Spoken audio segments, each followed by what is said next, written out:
All right, so the other round of 16 game from today. France 3, Poland 1. And this was the score line that I predicted. I got it spot on. 3 to 1. So where to start? The headlines will be about Mbappe, but I thought this was a great game from Rabiot. He completely bossed the midfield, and he's very critical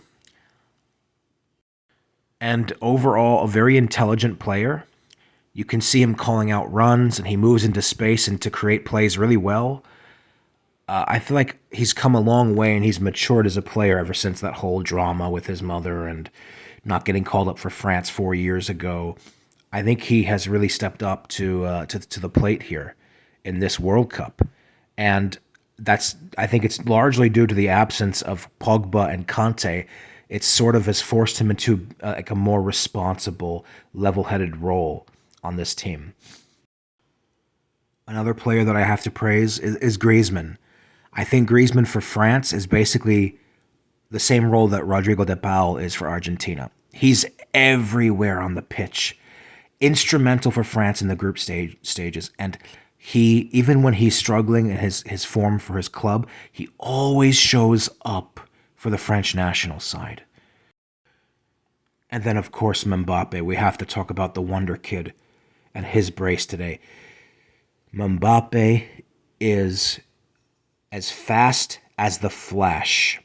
You allow him get if you allow him to get in behind those spaces, it's lights out. This kid is something else right now, and he might just be the best player in the world at the current moment. 5 goals so far in this World Cup. I believe he is leading the Golden Boot race. He has 9 total at the age of 23. He is well on track. I think he has at least a couple of more World Cups in him.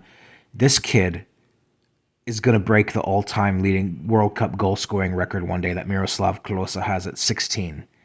This is unreal. He has already matched, I believe, the number of goals that Messi has across 5 World Cups. He is a nightmare for the defense. I do think Poland today, the defense did as well as they could. Matty Cash turned up big. He had a couple of crucial tackles whenever France were basically poaching Poland's box. But for more on France, I'll just say no Benzema, no problem. And they're not really missing Benzema's presence on this team because Benzema occupies a similar space as Antoine Griezmann on the pitch, so it's hard for them to really coexist, I feel. Um, but not having Benzema and Pogba and Conte and Nkunku, I feel like it's allowed France to have new players step up to the plate and prior ones grow and really take control.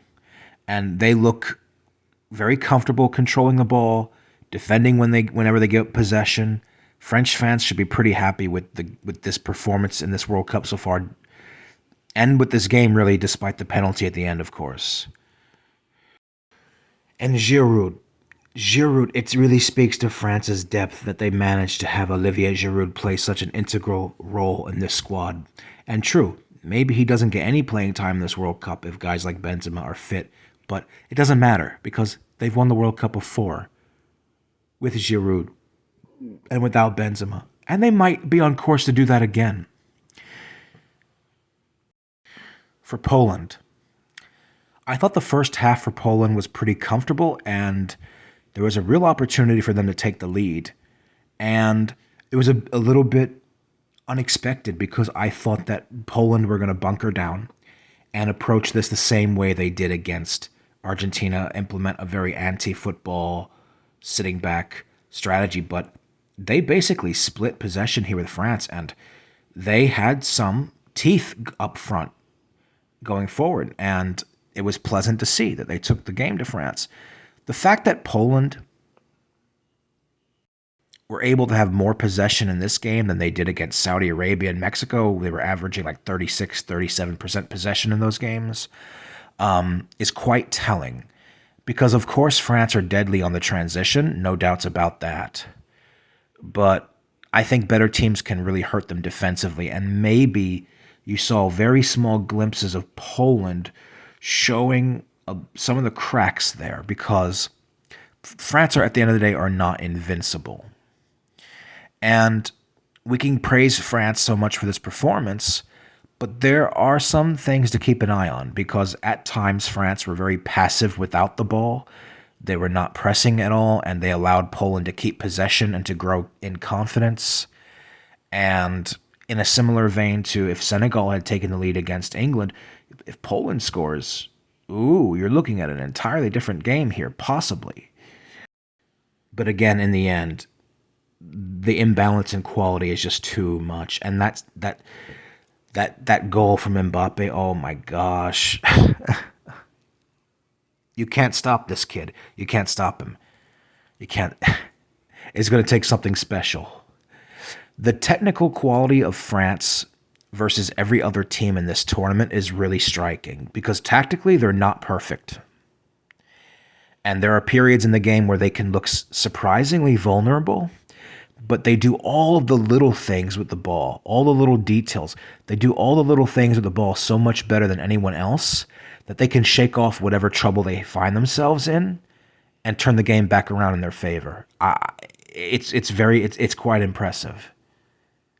They're also incredibly physical, and they seem to be mentally well and confident in this tournament.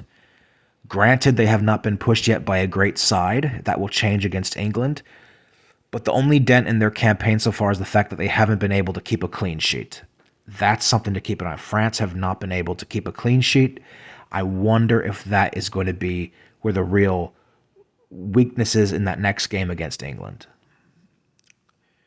Even without Mbappe, I mean, France are still a deadly team, but with him in this kind of form, they look like they are serious, serious threats to win back-to-back World Cups.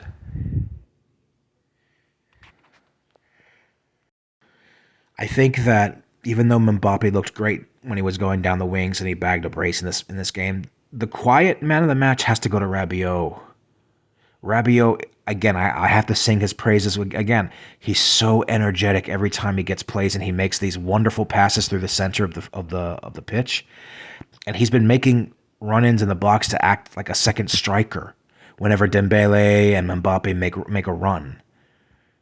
So that's basically why I think he converted against Australia as well.